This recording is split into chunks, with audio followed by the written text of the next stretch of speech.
Hey, hey, I'm Robert Lewis, and I'm a proud enlisted veteran that served active duty in the United States Marine Corps. Hoorah! And I'm Shalom Klein, and I'm privileged to be an officer in the United States Army Reserve. Hooah! And we both agree. Together, We all we all serve. serve. Go. Wonderful, wonderful. Well, this is our inaugural podcast here. Shalom. How do you feel, my man? I feel awesome. I'm excited. I'm excited to chat with you, Robert. You're a Marine. I'm an Army guy. You were enlisted. I'm an officer. We've got so much to talk about. We're both committed to service in the community. We've got an amazing, amazing guest. Absolutely, and I would say amazing. I would also say just a phenomenal leader, and a person who I think everyone can learn from in their walk in life. You know, for myself, just a little bit about me. So I'm a husband, father of four, United States Marine Corps veteran. Tomorrow is Father's Day. Actually, we're recording this, and so it's a very special time for me, celebrating all the great dads in my life. Currently, I'm working as the program manager for the Illinois Department of Veterans Affairs, a program called the Illinois Hires Heroes Consortium, a program that's near and dear to my heart. It's a labor of love. I've gained a lot of great partners and colleagues while endeavoring this program. It's been phenomenal. And we have partners like Edelman Public Relations, KPMG International, just to name a few. And we've been going pretty strong. So I'm happy to do that. I'm also now recently a new chair with Illinois ESGR. Thanks to you, Shalom. Much appreciated. And it's been a great journey to get these businesses in Illinois to not only openly commit, but sign a statement of support for our Guard and Reserve. When they go off to serve, they have a place to come back to and still receive that support. So that's very important, I understand, as a veteran, but also for those who are serving currently. And I couldn't be prouder to walk that line with you. I appreciate you joining the ESGR. So, Shalom. Enough of me, man. I've been talking enough. I've been talking way too much, but Marines, we do what we do. So it's your turn. You tell us a little bit about you, man, because you got like a long, you know how when people go to Walmart and they get their receipts and sometimes they're like 12 feet long? That's how long your resume is. So I'm going to give you some time to talk about that. I appreciate it, my friend. Robert, it's been so much fun working with you, and it's exciting to have you as a volunteer at the ESGR.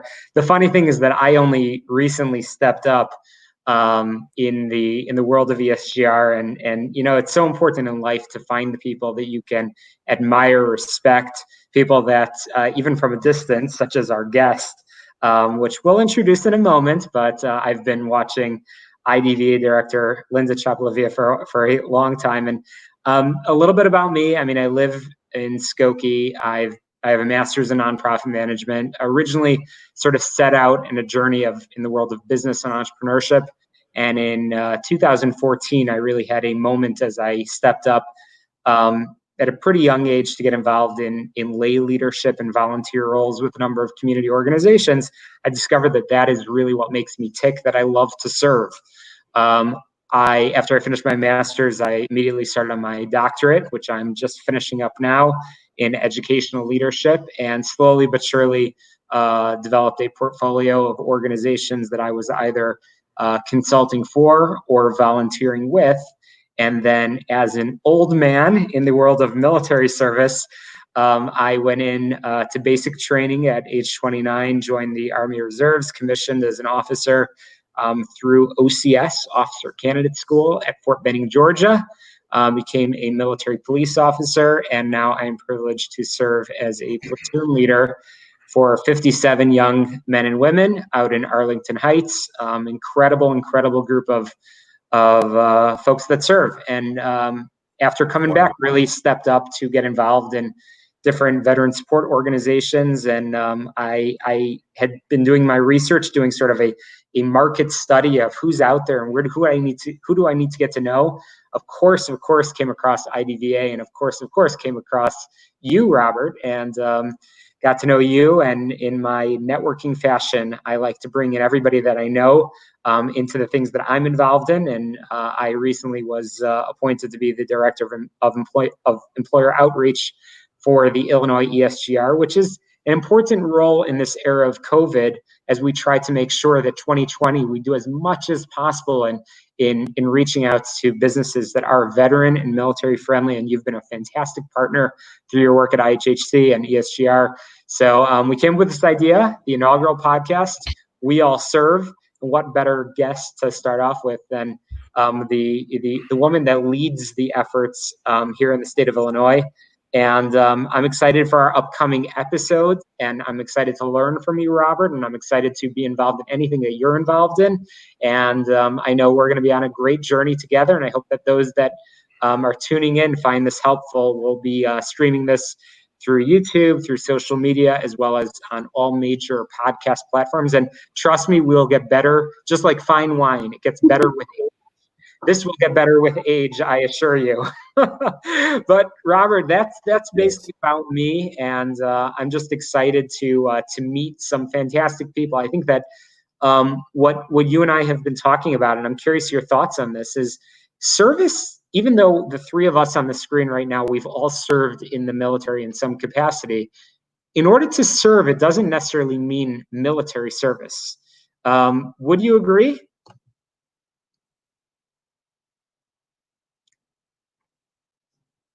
Robert looks like he's frozen. Yes, I was. But I'm back now and I'm moving.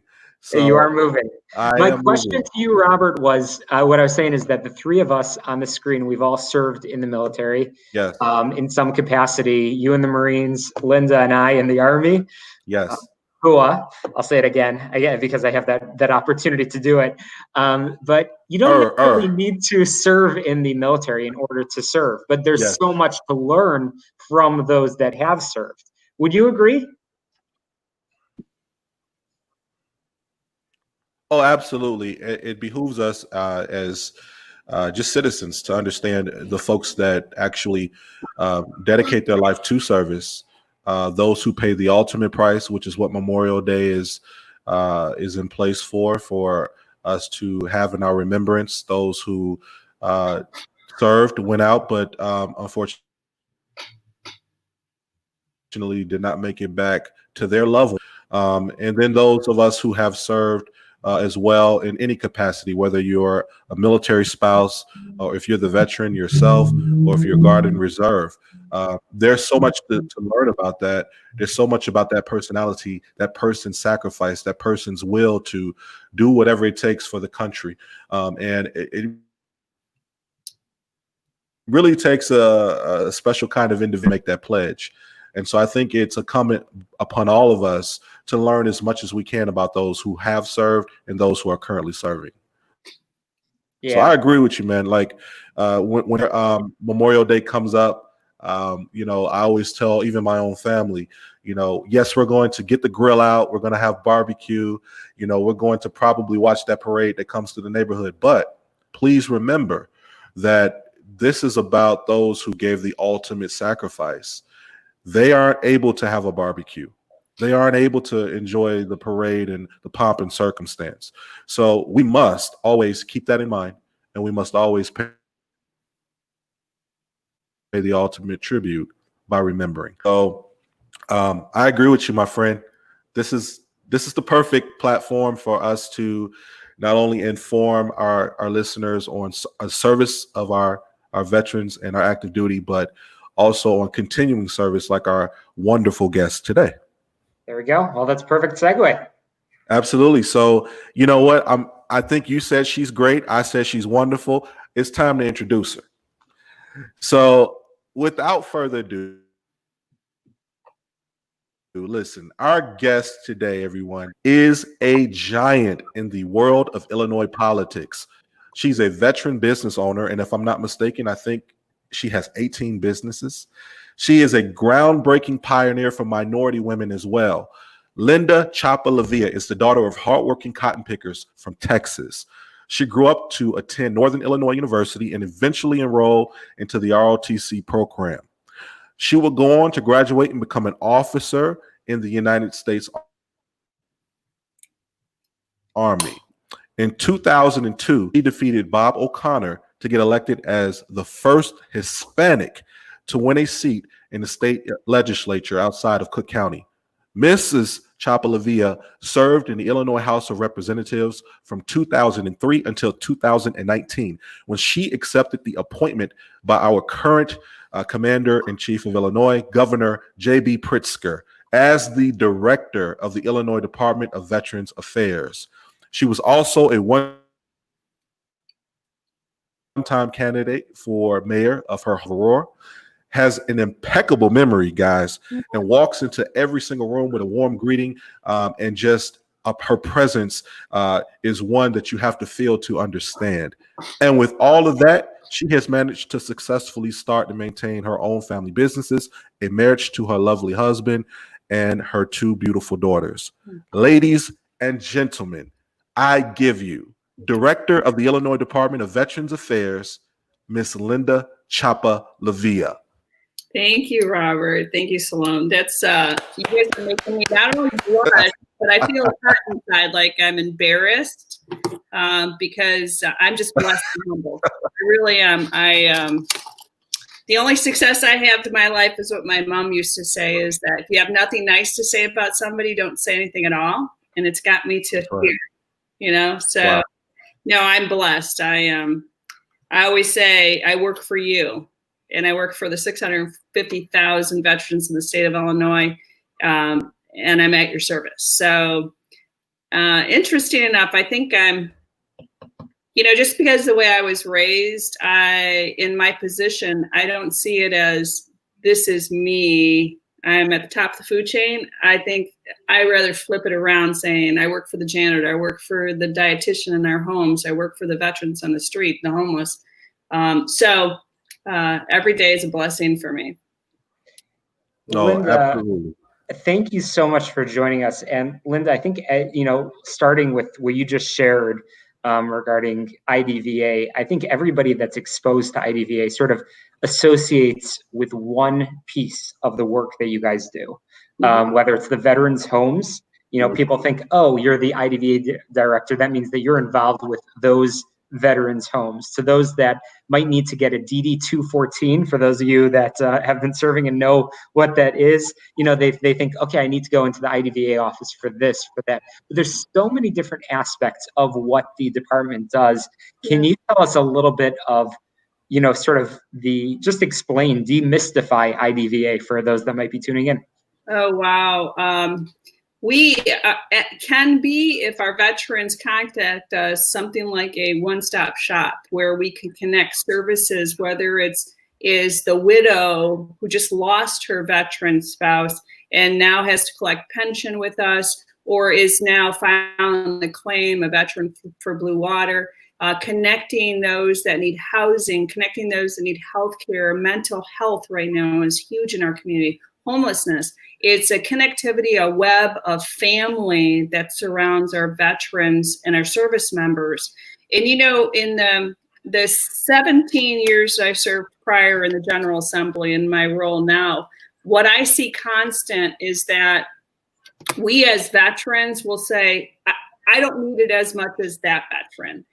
And they'll defer or they won't contact us. But every one of us, no matter how whether we were in combat, a couple of theaters, or whether we were back on, our soil doing sandbag duty down in Alton, Illinois, when we had those terrible floods, everybody served and wrote their name down on that blank check to the United States of America. So we all deserve the services that we fought for. So one of the hardest things is having people understand that it's not just for them to sign up with us to make sure we give them all their benefits. but it's for their family members too. We have the POW, MIA, Missing in Action scholarships for the kids.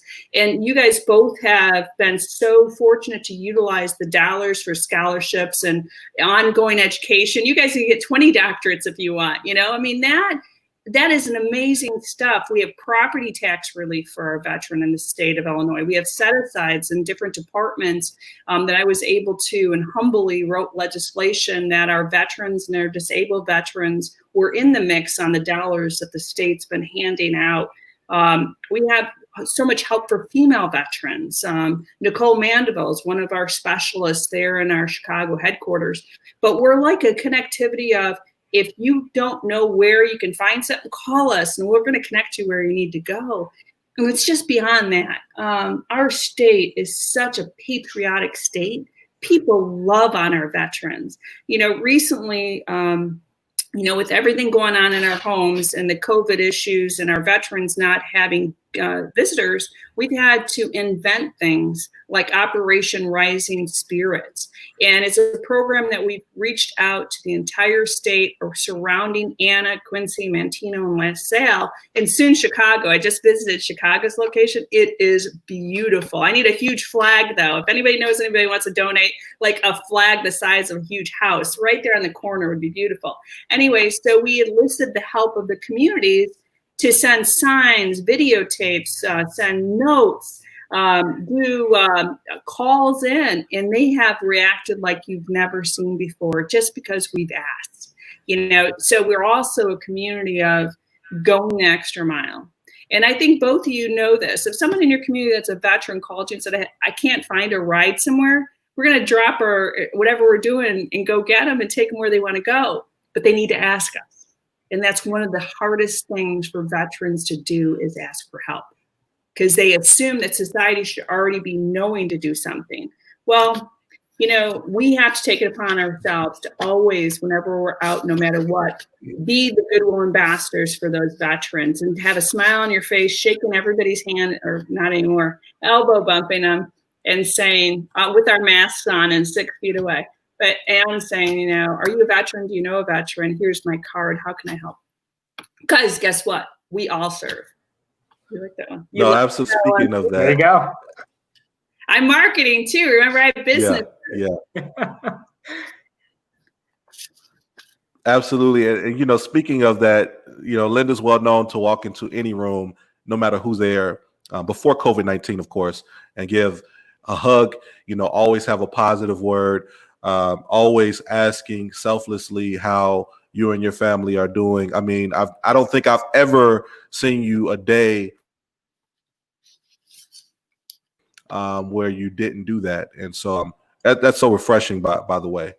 But I would like to say, you know, being the daughter of hardworking parents from Texas, what did you take from them that allowed you to have that type of you know, I guess that type of spirit?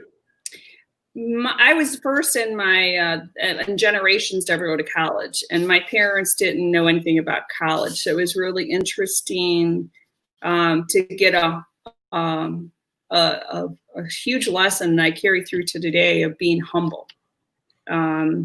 Regardless of where you find yourself, you never know who you're going to pass up on the ladder going up that you're going to need on the ladder going down.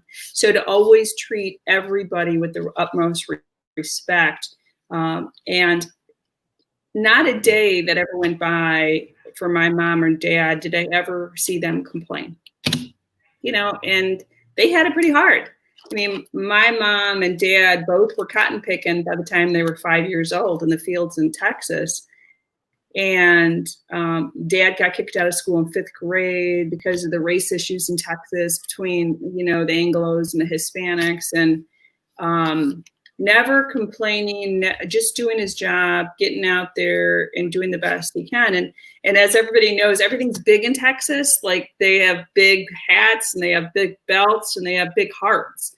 And they are so patriotic. I mean, I remember dad, since I was a little girl, always having a flag outside, and always, you know, when you go vote, you never tell anybody you voted for. Just the belief in this country of it being so great. And then, you know, the smile on his face when I graduated from basic training, you know, being a girl on top of everything. The boys didn't do it. I'm the youngest of four.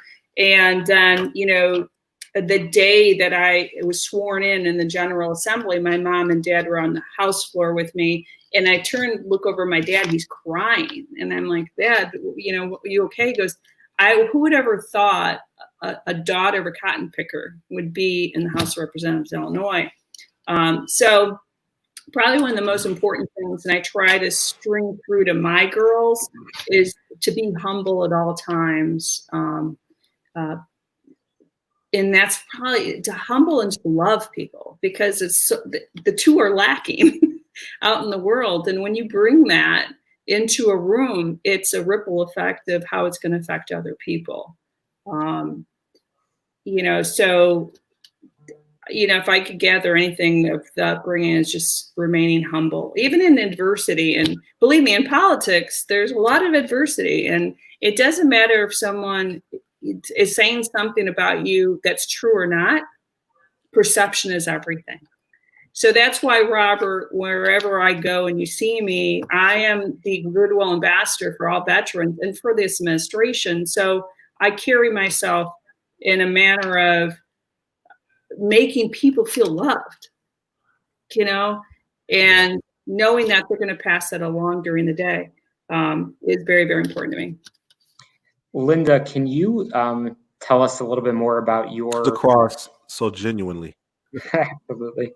Linda, can you tell us a little bit more about your military service? Tell us, you know, just sort of, I understand you're a ROTC commission. Yeah, and it's a crazy world. And this is why I go back to being so humbled. Another thing is that we have a lot of brokenness in our community, not just in the veteran community, just not if you're a National Guardsman, not just if you were during that time and you could have gotten picked for Vietnam and didn't go. There's a lot of post-traumatic stress throughout the system. There are a lot of people feeling like or you're a woman and you served, feeling less than what a veteran should be in that definition in Webster Dictionary, okay? So, in being an Army officer, I can't lie. So it really was really hard when politics comes into play. It comes out of your mouth, whatever it is, because I taught my girls too, is that, you know what, if you tell the truth, you never have to worry what you said, because it's always going to come out the same way, and people are going to honor you. So when I was going to Northern, I was just 16. I had just getting ready to turn 17. Didn't know what I was doing there because my parents, I had no, you know, support there because they just didn't know. And so I took jazz, judo, tap, ballet, art appreciation, stuff that's not going to get you very far and probably kicked out, right? So I was getting ready to be placed on academic probation, and I decided that I better just go get a job, mature a little bit, because I wasn't. And I remember my mom saying, I don't know how you're going to do it, but you're going to get your baccalaureate, so you need to go find something to do, you know, how you're going to get the means to do it. So I joined the military. I joined Army National Guard, went through basic training, and received my associates at Waubonsee Community College in communications, and then was accepted at UIC through their ROTC program over in Chicago. And Speckany Deutsch, I was a very confused Hispanic girl at high school. I was the president of the German club. And at that time, it was Desert Storm issues going on. And I had never been out of the country, let alone almost out of a couple states other than Illinois and Texas. And they wanted to send me to Germany. And I was scared out of my mind. And I said, I can't, there's no way I can go out of this country. Let alone did I have a passport or anything else. And so they decided to put me back on here in Illinois, National Guard. So I served over at the 108 Support Battalion until I fulfilled my contract. In retrospect, and when I joined, I was so lucky and humbled to be put into the General Assembly by the constituency. 83rd, I wanted to sign back up. At that time, Watson, one of my colleagues on the Republican side, signed up for PR work during the second wave of the theater. And I had missed it by a year, my age. They wouldn't take me. And if anybody, those who are listening and saying, what should I do in my career military, keep on going. Go the 20, as much as they'll let you stay in. It's a privilege and an honor to serve. And as you mature, I wish I would have known now what I knew back then, right? I would have been in Germany. I would have done other things. But I chose to come back stateside, doing state issues like our National Guard's doing COVID right now. It was Alton, Illinois, and the floods and what have you. But during those different patterns in my life, those, like I said, the different combat boots that I wore, it equipped me for really seeing what happens and how our families are torn apart, our National Guard families, when mom and dad both are put on papers and leave their kids behind. All those things that I felt like were mistakes that I made, steps. When I look now, or when I served as the chairwoman for Veterans Affairs in the House, I was able to put legislation in there to protect everybody. So it's really mind-blowing. And I am Christian through and through. I believe God has placed me in certain steps in my life so I can serve more people, have more territory, be more effective around the world. And those going back is just to be humbled about it, but understanding that people are hurting out there that are veterans, and it's at every degree, and we should have a respect among our family of veterans, that it's a hug, handshake, and love, and not pointing fingers. I'm better than you, or Marines are X, or Army is X, or Navy. We are all in this together. We wore the fabrics of this country, and we should be so honored and proud that we come from the greatest country in the world, bar none. And that should take us into a brotherhood and sisterhood that can't be broken by anything. We all went through basic training. We all went through the gas chamber. We all know how that feels when we crack the mask off and say, this could really, I feel like I'm going to die right now, but this could really save my life if I do it right, and I'm showing somebody else to do it right. So I'm just honored, and, I humbled beyond belief, like pinch me on who I am. And you guys are the ones that are out there you guys are the real heroes. I serve you guys. In my, when I sign off on my emails, I put in your service, because you really need to know, both of you, how important and inspirational you guys are in your communities. Robert, when I called you the other day about the memo that I wrote out to the whole department on George Floyd, I had tears in my eyes when I talked to you, because you said your sons. To have a humanity to understand, like my mom said the other day, because we got into this talk, because I brought you up, because I'm just so honored to know you and your family. My mom goes, my grandma used to say, if I cut you, you're red. If you cut me, I'm red. The same blood. It doesn't matter what's on the outside. We're just all the same, right? So, but you need to understand, a lot of people feel your pain, and I don't know if I said this, I didn't say this in the letter, but both of my daughters are dating African-American men. And my husband, he's been in the family for 6 years with us. And having that discussion with him, because he doesn't have that father figure that's going to have a discussion on, Jordan, have you been pulled over? What's going on? Do you know from now on, somebody pulls you over, have your hands here, or text us really quickly so we know where you're at, so we can go to you. It's a real thing. It's so yes. The humanity in it, and the father you are so, so important out there, and who you are and what you do with your sons, because they can be the example for some kids. It doesn't matter what color the kids are, on how to react and how to hold themselves. You were always, and most of us have probably run into bullies over our lives. Heck, I was a bully in 3rd grade. I used to beat up 2 boys, David Wagner and Jack Hill, son, David Hill. But we're going to run into them. You remember their names. Wow. Oh, yeah. And they remember me. And they remember me. That's the worst thing. It's embarrassing when they remember you. And I'm like, I'm so sorry. I didn't mean to do that. But I had They probably showed up at your confirmation hearing. I had a learning disability. And I was at a Catholic school and they didn't know how to deal with it. So what I did is I chose to beat up boys instead of learn because I couldn't read quick enough, you know. Anyway, neither here nor there. I'm going down. But I just want both you guys to know strong men are so needed in our community. And it's important that we hold each other up. And as veterans, and see, this is why I'm trying to get by this. We are the solution to most of those problems out there because we hold that bond together as a family like that. Can you imagine if we can get our veterans on the streets and to be big brothers, big sisters? And I tried this in Chicago when I was the chair of elementary and secondary ed. But if you don't have the support of the mayor, it's a little bit hard to coordinate that.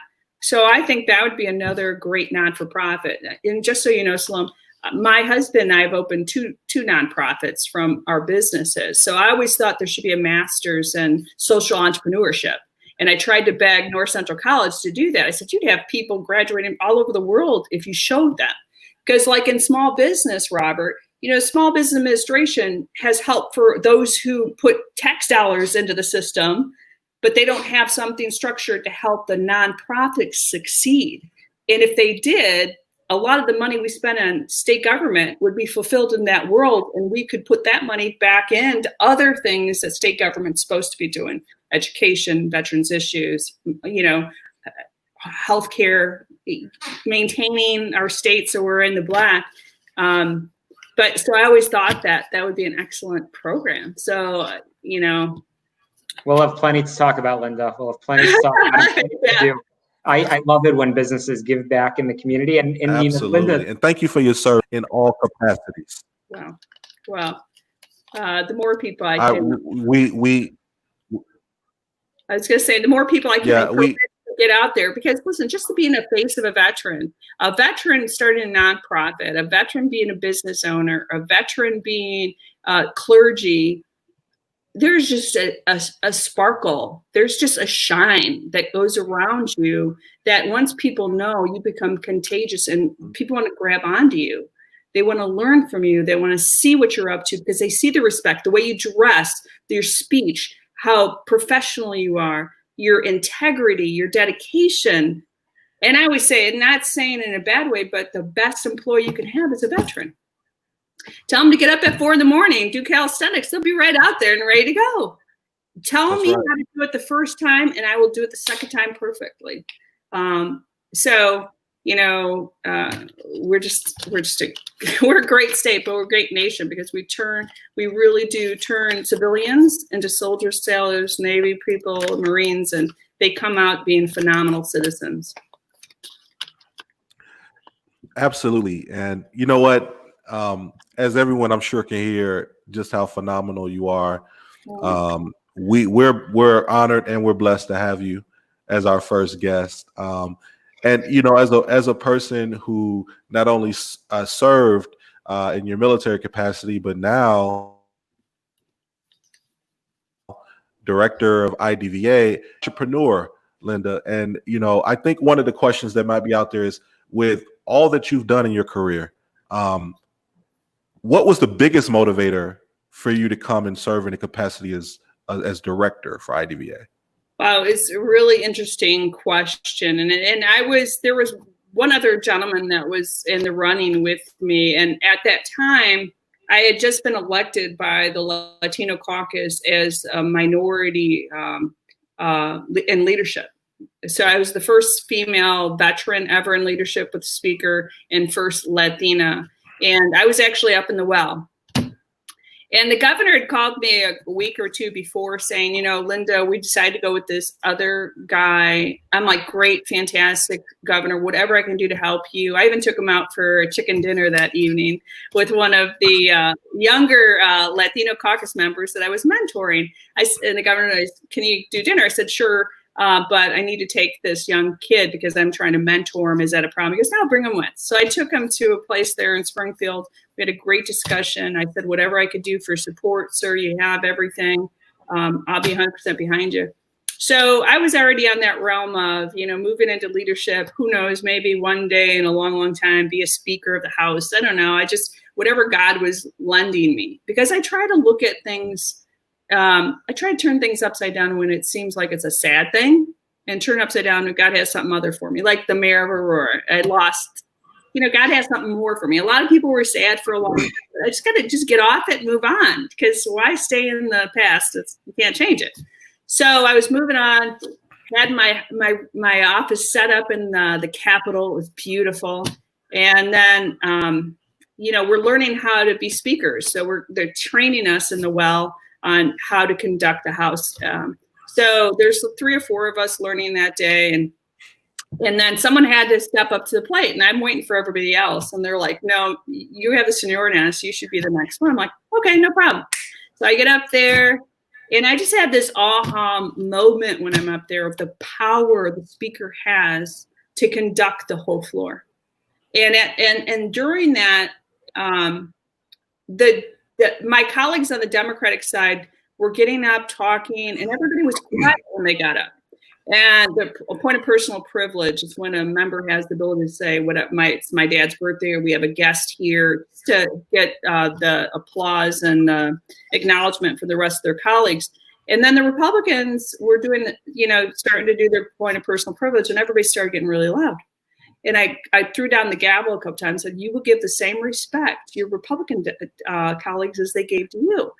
And at that moment, it was a really like, I should be here, kind of feeling like I could be really a just person that everybody feels heard, and we can go forward together as a state. And then, of course, I conducted. I get down and I get a call from the second floor.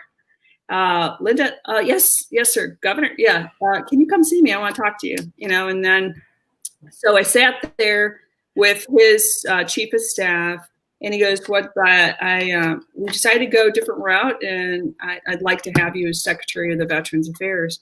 I said, absolutely, sir. I said, if I can serve one veteran, my life will be complete. I didn't ask how much I was making. I didn't ask when I started. I just jumped. And then I said, all I have to ask you is I got to take a week off because my daughter got straight A's. I got to take her to Florida for a week, and then I'll be ready to go. Little did I know when I said that and I accepted when he offered, I was literally no longer in the General Assembly. So I was gone. I was writing my good farewell speech and trying to thank all the people and what have you. I got back on a Wednesday and they said, acting director, you need to evacuate your office. I'm like, what do you mean? Your new office is on spring. You need to take everything and leave. Now you're no longer. I'm like, what? So it was interesting and humbling, but if I had to do it all again, I would do it the same way. And I think it's that spirit of always opening the door for other people. And I tell my young people that I've been able to mentor over the years, especially the young Latinas in politics, is that you are able to build your ladder to heaven from the people you allow to get on your backs, not the people that you stand on. So I try to keep that pure and true. And whenever I have the opportunity, or if I can help somebody, it doesn't matter where they're at, I will take that opportunity because it's an important thing. So I wouldn't do it any other way. So how I ended up being with you and working for you, Robert, was nothing short than just a miracle, because I wasn't the first pick. But I know when I got to spring, there were a lot of people that needed some love. A lot of people just needed somebody to hear them. So I knew I was in the right place. No, agreed. And I'll even say that, sometimes the first ends up being last and the last ends up being first. And that's biblical. Mm-hmm. And what you have proven to me over the time that you have been as our director is that consistency is key. Consistency. And you are consistent with everything that you do. So I guess my next question, Shalom, for Linda would be, such a groundbreaking Hispanic woman who was the first in the state legislature outside of Cook County. I mean, How did that change your life? I mean, that's big. That's major.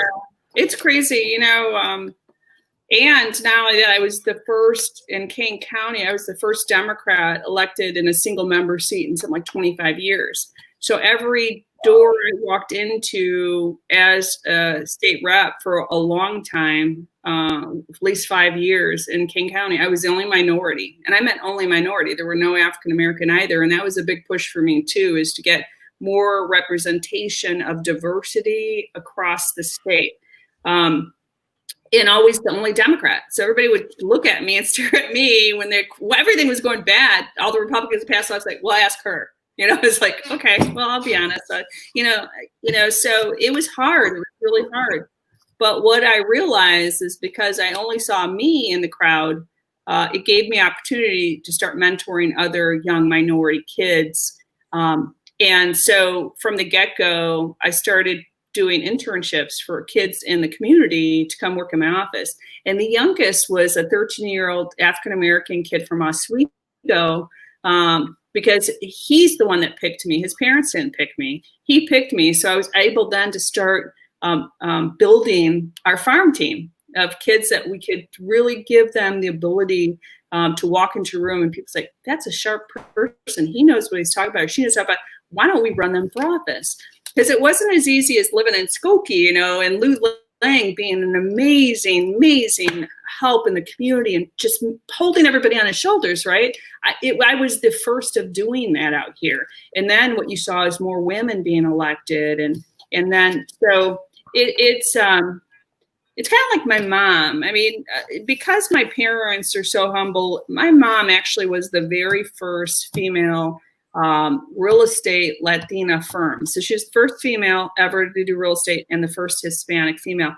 And the people that she helped, she'd sell a home to them. And if their washer didn't work, she'd go to the secondhand store, but she'd get them another washer. You know, it's like she working on third generation sales, and she still does real estate every once in a while. She's 82 years old. So I felt the same way, is that how do we build our farm team and then allow them the ability to put people on their shoulders too? So everybody's represented.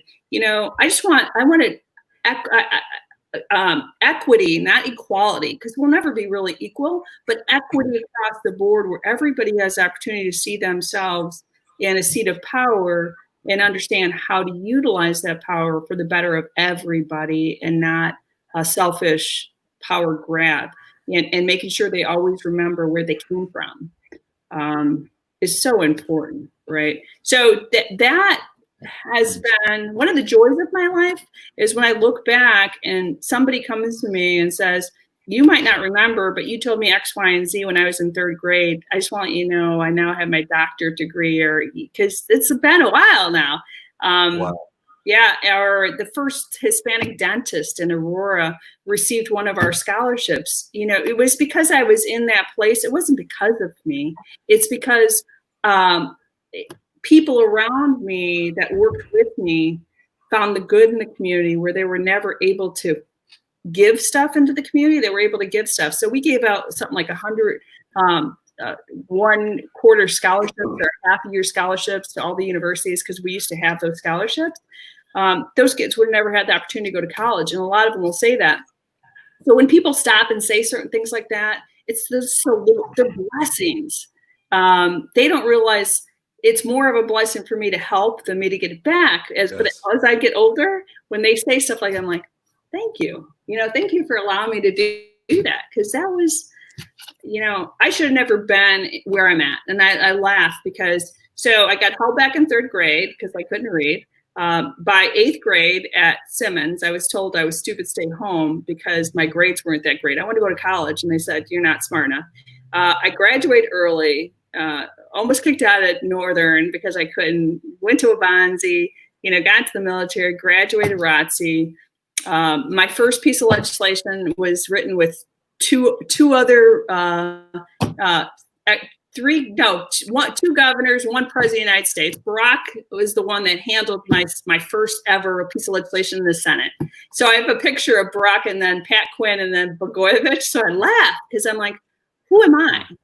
I failed 3rd grade, told I was stupid 8th grade. You know, how?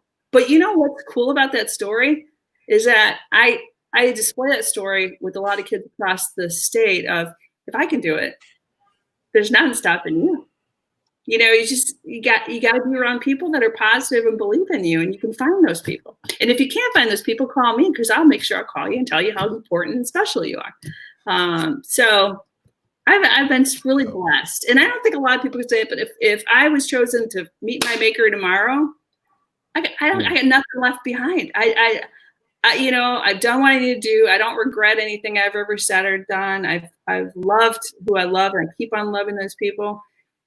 You know, I got it pretty good, guys.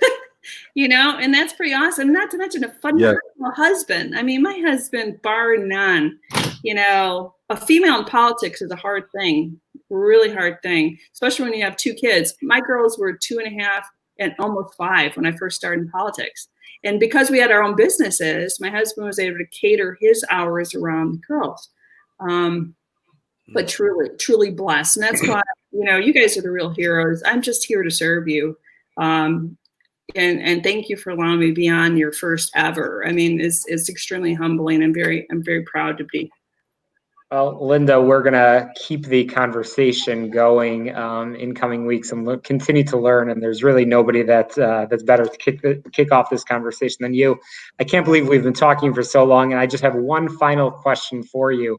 You just shared some amazing nuggets about your story and about your experiences and how military has affected your business career, how business career has affected your political and legislative career. And finally, we ended up in your current role as director at IDVA, which is just an incredible story. And I can say on behalf of those that are currently serving, thank you for the support that you provide.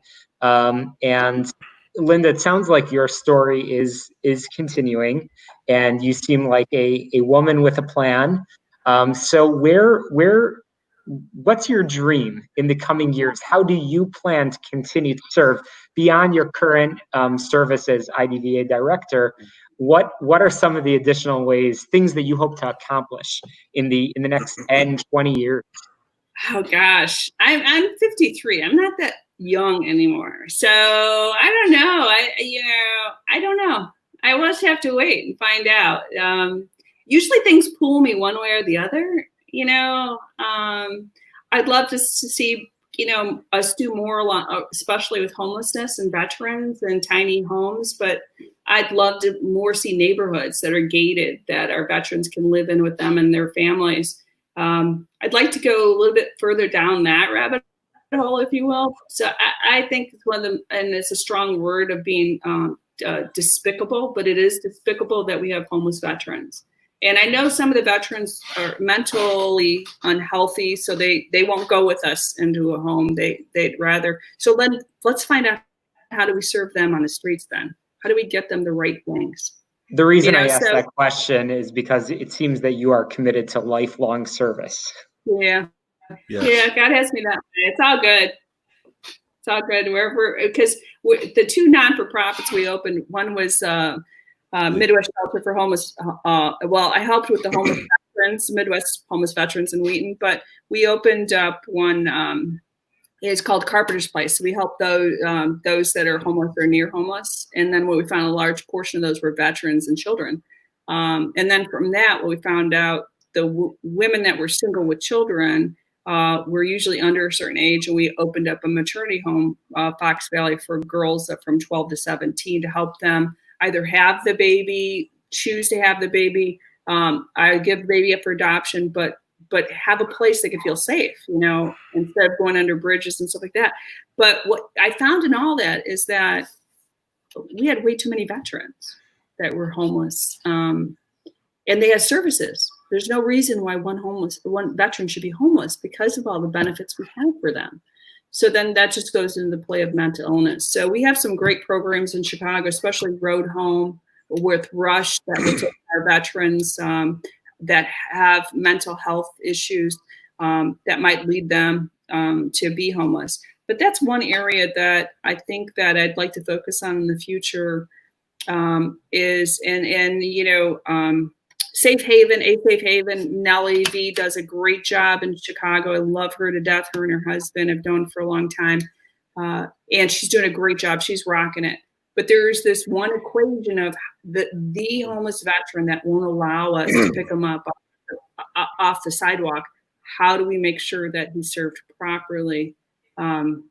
So that's probably one of the areas that I try to concentrate in. But who knows? You never know where the wind's going to blow me. But it's a great ride and venture, and I've been blessed, humbled and blessed. Yes, and we are humbled and blessed to now have you as our first guest in the books. I just want to say once again, Linda, thank you for all that you have done, all that you continue to do to serve the community, not just our veterans. You've served in every capacity.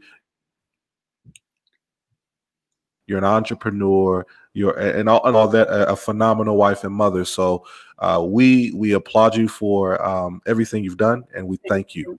And happy Father's Day to all the fathers out there. It's so important. That's right. Absolutely. Happy Father's Day to all the dads that are out there. And we're going to, as promised, continue these conversations. Robert Lewis and I, the enlisted Marine, the Army Reserve officer, we're going to continue our conversations. We all serve. That's what this is all about. Linda, well, I can't wait to have you back on. You are our first guest, and we'll have you back on real soon. And, you shared so much, and you talked about some wonderful examples. Yeah. I can't wait to have Nellie on the show. Nellie's a dear friend. And there's so much that we can learn from those that have served to hopefully inspire those to continue to serve. And just appreciate you coming on the show. So thank you. You're welcome. You know what they say, we all serve. That's right. We all serve. That's right. We all serve. All right. Well, Linda Chapa Lavia, thanks so much for joining us. Robert Lewis, what a pleasure. Yes. What a pleasure, Shalom. It's been wonderful. Can't wait for our next conversation. And we look forward to you joining us on our next episode of We All Serve. Thank you. God bless.